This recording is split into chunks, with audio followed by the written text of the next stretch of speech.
to shut me up, trying to hold me down, never turning off cause I'm alive. Ooh yeah. Shining on the world that's moving fast. Here's a guarantee you'll never. Welcome to the Be Real Show. I'm your host, Brian Anthony, and I hope you all had a good week. If not, new week, new day. Hey. All right, so let's get right into today's show. So, Lauryn Hill was just recently released from prison for 3 months. She had to serve in prison for tax evasion stemming from $2.3 million. Okay, so after that 3 months, she comes home to do another 3 months of house arrest. Now, house arrest isn't that bad for her right now because she gets to spend time with her 6 kids and maybe focus on some new music. Because, I'm listening to a little secret. I myself served 30 days in house arrest back in February, so it's not that bad. That downtime is actually good, and she needs a downtime to focus on music. So this week she also penned an open letter to her fans, thanking them for encouraging words and everything, blah blah blah, boring. Along with a new song called Consumerism, Awful. I mean, she went on this song, it was like a rant. I didn't even bother giving the song a third listen.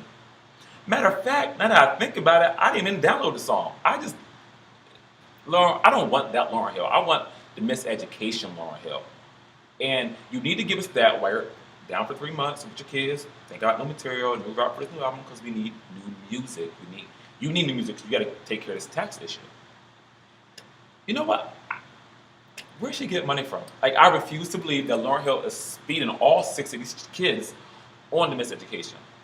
Lauren, we need some new music from you.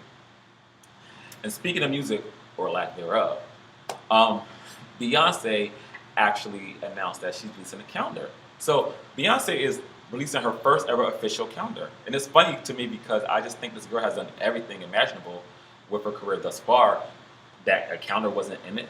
Well, this week she unveiled some new photos from the calendar. The calendar will be in stores just in time for the holidays. Still no album though. Like, she found time to shoot photos for a calendar, but she didn't find time to go into the studio and finish that album. I guess blues taking up all her time, huh? Okay. As we move on along with that one. So, Mariah Carey and Jermaine Dupri joined forces. So, rumors were circulating that Jermaine was joining Mariah's management team. But this week, her reps released a press release stating that the rumors are true that he has indeed joined her management team.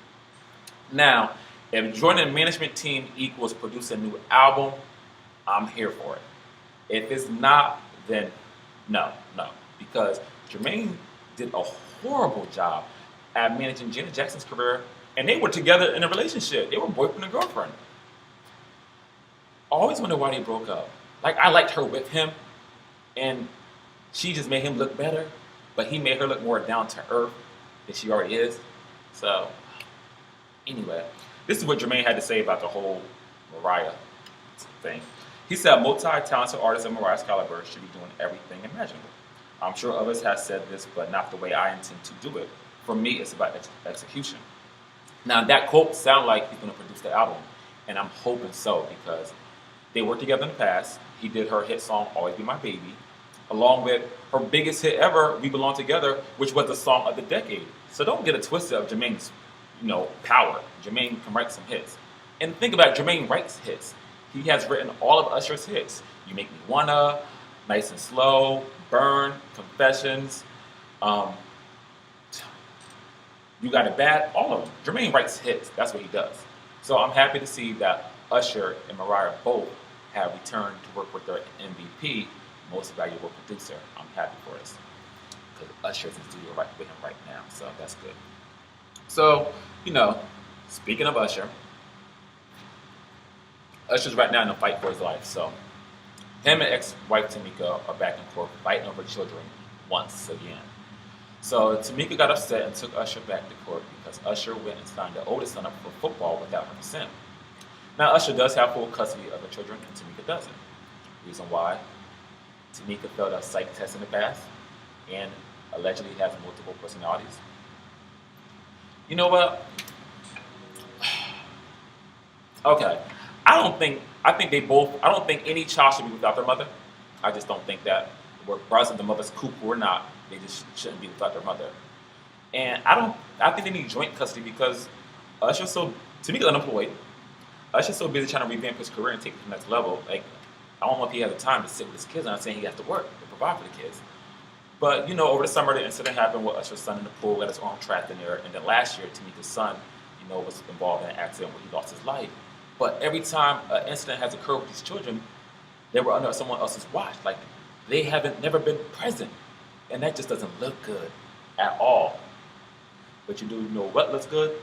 Usher on his new Men's Health magazine. So Usher's on a current issue of Men's Health magazine. He's showing his inner boxer. And I saw this spread and I was like, I need to hit the gym a little harder. Like, I'm putting Usher in that category with Pharrell, people who don't age, he's ageless. Because Usher is looking so young. I don't get it. I need to drink whatever he's drinking. Is that the River of Jordan drops? I mean, I need that. That is youth. This is 35 years old, people. I'm telling you. Shout out to Usher because tomorrow is his birthday. He turns 35 tomorrow. So happy birthday, Usher, from us to you. But as you women sit here and draw over these pics, and some of you men, Tamika has something to say about it. And this is what she said when she tweeted the pic. She said, well, Dizam, yup, that's it.